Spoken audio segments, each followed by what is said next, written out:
In the ancient kingdom of Arabia, a brutal monarch takes a bride every night, only to put her to death at dawn. Until one day, the brilliant Scheherazade changed all that with her wisdom and stories. It will be remembered that, in the usual version of the tales, a certain monarch having good cause to be jealous of his queen, not only puts her to death, but makes a vow, by his beard and the prophet, to espouse each night the most beautiful maiden in his dominions, and the next morning to deliver her up to the executioner. Having fulfilled this vow for many years to the letter, and with a religious punctuality and method that conferred great credit upon him as a man of devout feeling and excellent sense, he was interrupted one afternoon, no doubt at his prayers, by a visit from his grand vizier, to whose daughter, it appears, there had occurred an idea. Her name was Scheherazade, and her idea was that she would either redeem the land from the depopulating tax upon its beauty, or perish, after the approved fashion of all heroines, in the attempt. Accordingly, and although we do not find it to be leap year, which makes this sacrifice more meritorious, she deputes her father, the Grand Vizier, to make an offer to the king of her hand. This him the king eagerly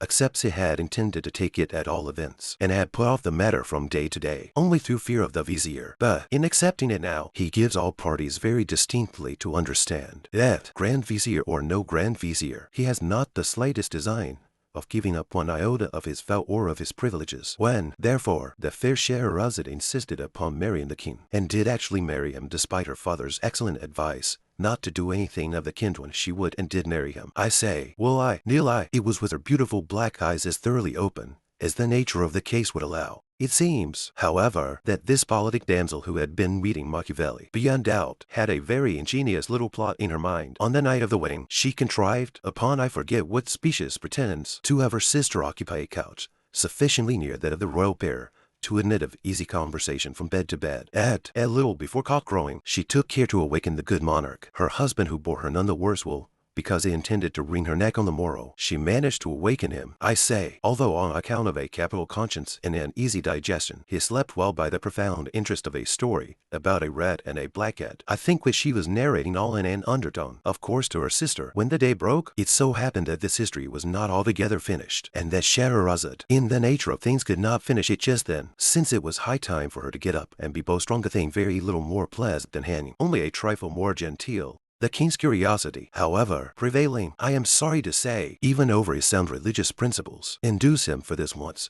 to postpone the fulfillment of his vow until next morning, for the purpose and with the hope of hearing that night how it fared in the end with the black cat. A black cat, I think it was, and the rat. The night having arrived, however, the lady Scheherazade not only put the finishing stroke to the black cat and the rat was blue, but before she well knew what she was about, found herself deep in the intricacies of a narration, having reference, if I am not altogether mistaken, to a pink horse with green wings that went, in a violent manner, by clockwork, and was wound up with an indigo key. With this history, the king was even more profoundly interested than with the oath errand. As the day broke before its conclusion, notwithstanding all the queen's endeavors to get through with it in time for the bowstringing, there was again no resource but to postpone the ceremony as before, for 24 hours. The next night there happened a similar accident with a similar result, and then the next, and then again the next, so that, in the end, the good monarch, having been unavoidably deprived of all opportunity to keep his vow during a period of no less than 1001 nights, either forgets it altogether by the expiration of this time, or gets himself absolved of it in the regular way, or what is more probable, breaks it outright, as well as the head of his father confessor. At all events, Scheherazade,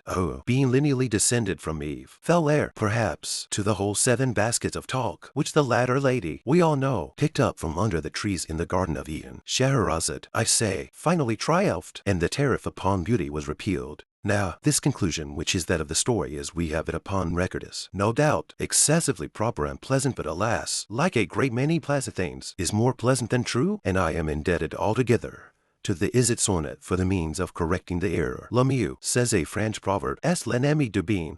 In mentioning that Scheherazade had inherited the 7 baskets of talk, I should have added that she put them out at compound interest until they amounted to 77. My dear sister, said she, on the 1002nd night, I quote the language of the Is-it sonnet at this point, verbatim. My dear sister, said she, now that all this little difficulty about the bowstring has blown over, and that this odious tax is so happily repealed, I feel that I have been guilty of great indiscretion in withholding from you and the king, who, I am sorry to say, snores a thing no gentleman would do. The full conclusion of Sinbad the Sailor. This person went through numerous other and more interesting adventures the nose which I related. But the truth is, I felt sleepy on the particular night of their narration, and so was seduced into cutting them short a grievous piece of misconduct, for which I only trust that Allah will forgive me. But even yet, it is not too late to remedy my great neglect, and as soon as I have given the king a pinch or two in order to wake him up so far that he may stop making that horrible noise, I will forthwith entertain you and him, if it pleases, with the sequel of this very remarkable story. Hereupon the sister of Scheherazade, as I have it from the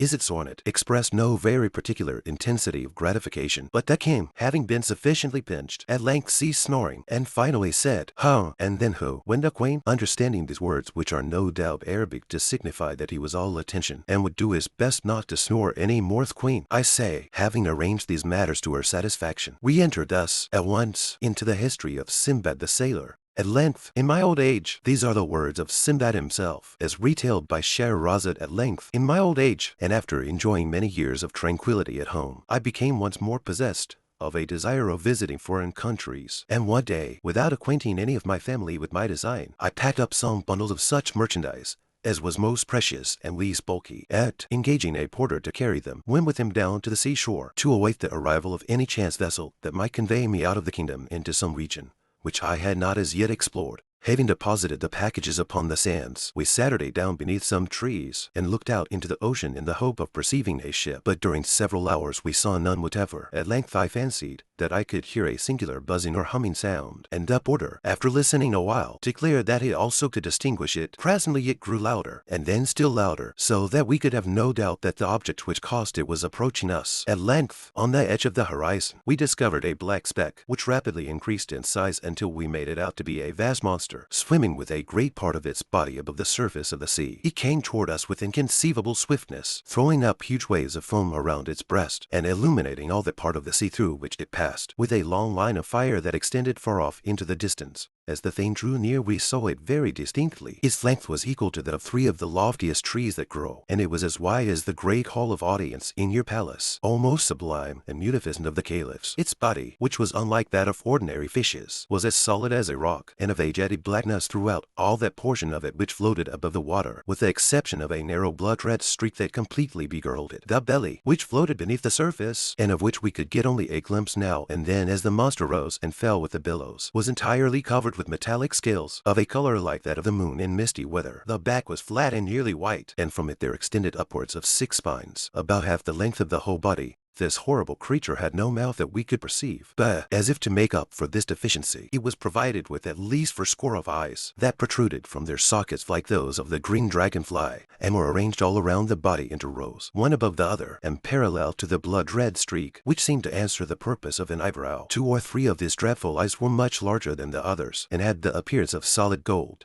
Although this beast approached us, as I have before said, with the greatest rapidity, it must have been moved altogether by necromancy, for it had neither fins like a fish, nor webbed feet like a duck, nor wings like the seashell, which is blown along in the manner of a vessel, nor yet did it writhe itself forward as do the eels. Its head and its tail were shaped precisely alike, only, not far from the latter, were 2 small holes that served for nostrils, and through which the monster puffed out its thick breath with prodigious violence, and with a shrieking, disagreeable noise. Our terror at beholding this hideous thing was very great, but it was even surpassed by our astonishment, when upon getting a near look, we perceived upon the creature's back a vast number of animals, about the size and shape of men, and altogether much resembling them, except that they wore no garments as men do, being supplied by nature, no doubt with an oddly uncomfortable covering, a good deal like cloth, but fitting so tight to the skin as to render the poor wretches laughably awkward, and put them apparently to severe pain. On the very tips of their heads were certain square-looking boxes, which, at first sight, I thought might have been intended to answer as turbans, but I soon discovered that they were excessively heavy and solid, and I therefore concluded they were contrivances designed, by their great weight, to keep the heads of the animals steady and safe upon their shoulders. Around the necks of the creatures were fastened black collars, badges of servitude, no doubt, such as we keep on our dogs, only much wider and infinitely stiffer, so that it was quite impossible for these poor victims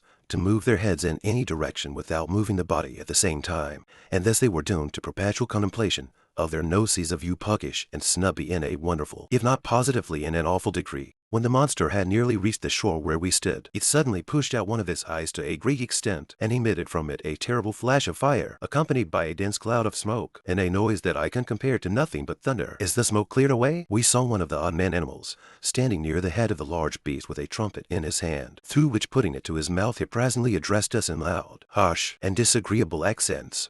Perhaps we should have mistaken for language, had they not come altogether through the nose. Being thus evidently spoken to, I was at a loss how to reply, as I could in no manner understand what was said, and in this difficulty I turned to the porter, who was near swooning through affright, and demanded of him his opinion as to what species of monster it was, what it wanted, and what kind of creatures those were that so swarmed upon its back. To this the porter replied, as well as he could for trepidation, that he had once before heard of the sea beast, that it was a cruel demon, with bowels of sulphur and blood of fire, created by evil genii as the means of inflicting misery upon mankind, that the things upon its back were vermin, such as sometimes infest cats and dogs, only a little larger and more savage, and that these vermin had their uses, however, if ill for, through the torture they caused the beast by their nibbling and stingings, it was goaded into that degree of wrath which was requisite to make it roar and commit ill, and so fulfill the vengeful and malicious designs of the wicked genii. This account determined me to take to my heels, and, without once even looking behind me, I ran at full speed up into the hills, while the porter ran equally fast, although nearly in an opposite direction, so that, by these means, he finally made his escape with my bundles, of which I have no doubt he took excellent career. Though this is a point I cannot determine, as I do not remember that I ever beheld him again. For myself, I was so hotly pursued by a swarm of the men vermin,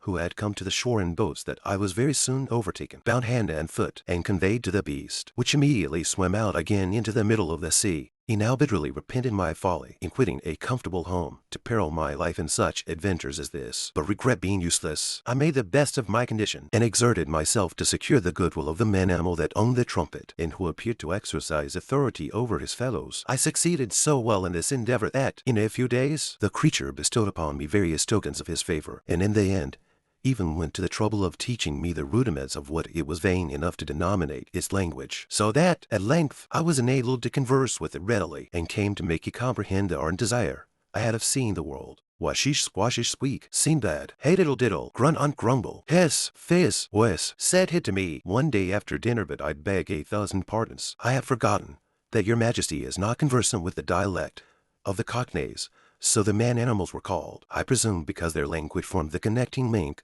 between that of the horse and that of the rooster. With your permission, I will translate washish squashish, and so forth. That is to say, I am happy to find, my dear Sinbad, that you are really a very excellent fellow. We are now about doing a thing which is called circumnavigating the globe, and since you are so desirous of seeing the world, I will strain a point, and give you a free passage upon back of the beast. When the lady Scheherazade had proceeded thus far, relates the Is it sonnet, the king turned over from his left side to his right, and said, It is, in fact, very surprising, my dear queen, that you omitted hitherto these latter adventures of Sinbad. Do you know, I think them exceedingly entertaining and strange. The king having thus expressed himself, we are told, the fair Scheherazade resumed her history in the following words. Sinbad went on in this manner. With his narrative he thanked the man-animal for his kindness, and soon found myself very much at home on the beast, which swam at a prodigious rate through the ocean, although the surface of the latter is, in that part of the world, by no means flat, but round like a pomegranate, so that we went, so to say, either uphill or downhill all the time.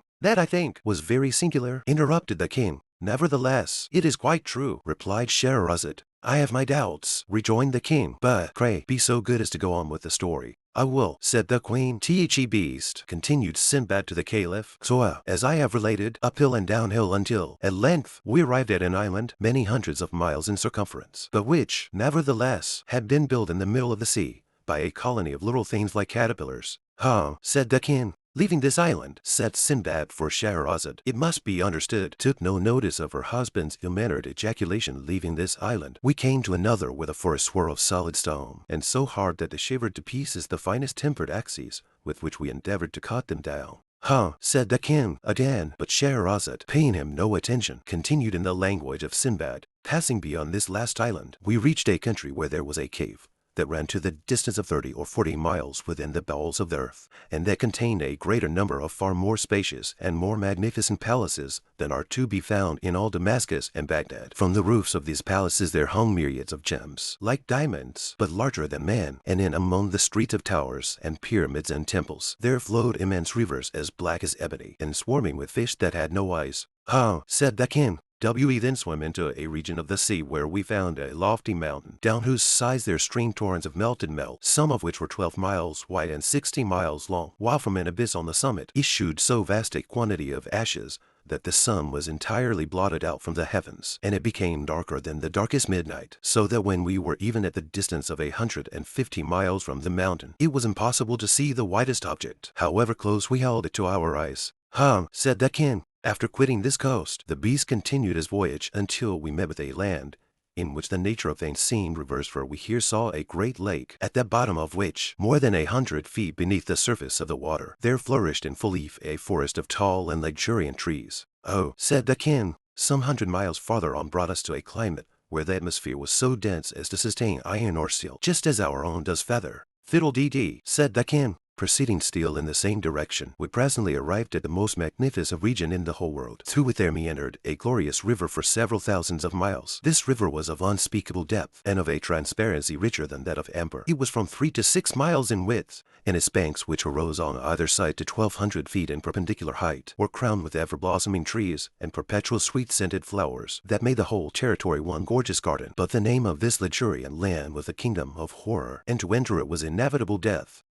Said the king. We left this kingdom in great haste, and, after some days, came to another, where we were astonished to perceive myriads of monstrous animals with horns, resembling scythes, upon their heads. These hideous beasts dig for themselves vast caverns in the soil, of a funnel shape, and line the sides of them with rocks, so disposed one upon the other that they fall instantly, when trodden upon by other animals, thus precipitating them into the monsters' dens, where their blood is immediately sucked, and their carcasses afterwards hurled contemptuously out to an immense distance from the caverns of death.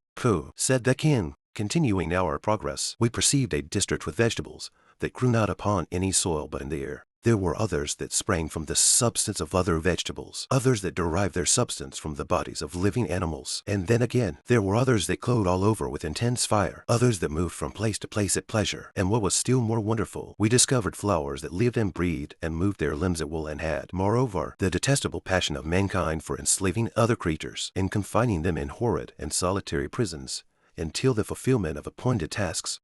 Said the king. Quitting this land, we soon arrived at another in which the bees and the birds are mathematicians of such genius and erudition that they give daily instructions in the science of geometry to the wise men of the empire, the king of the place having offered a reward for the solution of two very difficult problems. They were solved upon the spot, one by the bees and the other by the birds, but the king keeping their solution a secret. It was only after the most profound researches and labor, and the writing of an infinity of big books during a long series of years, that the men mathematicians at length arrived at the identical solutions which had been given upon the spot by the bees and by the birds. Oh my, said the king. We had scarcely lost sight of this empire when we found ourselves close upon another, from whose shores there flew over our heads a flock of fowls 1 mile in breadth and 240 miles long, so that, although they flew 1 mile during every minute, it required no less than 4 hours for the whole flock to pass over, use in which there were several millions of fowl. Oh fie, said the king. And no sooner had we got rid of these birds, which occasioned us great annoyance, than we were terrified by the appearance of a fowl of another kind, and infinitely larger than even the rocks,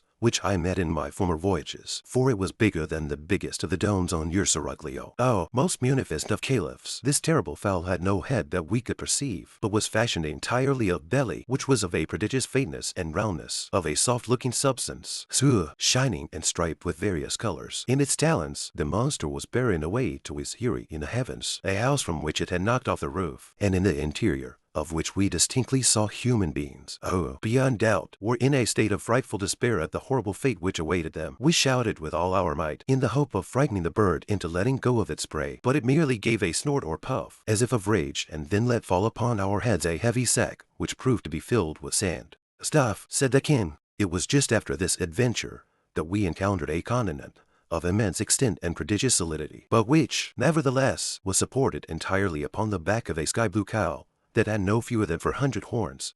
Now, I believe, said the king, because I have read something of the kind before in a book. We passed immediately beneath this continent, swimming in between the legs of the cow, and, after some hours, found ourselves in a wonderful country indeed, which, I was informed by the man-animal, was his own native land, inhabited by things of his own species. This elevated the man-animal very much in my esteem, and in fact, I now began to feel ashamed of the contemptuous familiarity with which I had treated him, for I found that the man-animals in general were a nation of the most powerful magicians, who lived with worms in their brain, which, no doubt, served to stimulate them by their painful writhings and wrigglings to the most miraculous efforts of imagination. Nonsense, said the king. Among the magicians were domesticated several animals of very singular kinds. For example, there was a huge horse whose bones were iron and whose blood was boiling water. In place of corn, he had black stones for his usual food, and yet, in spite of so hard a diet, he was so strong and swift that he would drag a load more weighty than the grandest temple in the city, at a rate surpassing that of the flight of most birds. Twaddle, said the king. Ye saw also among these people a hen without feathers, but bigger than a camel. Instead of flesh and bone she had iron and brick. Her blood, like that of the horse, to whom, in fact, she was nearly related, was boiling water, and like him she ate nothing but wood or black stones. This hen brought forth very frequently 100 chickens in the day, and, after birth, they took up their residence for several weeks within the stomach of their mother. Follow, said the king, on of this nation of mighty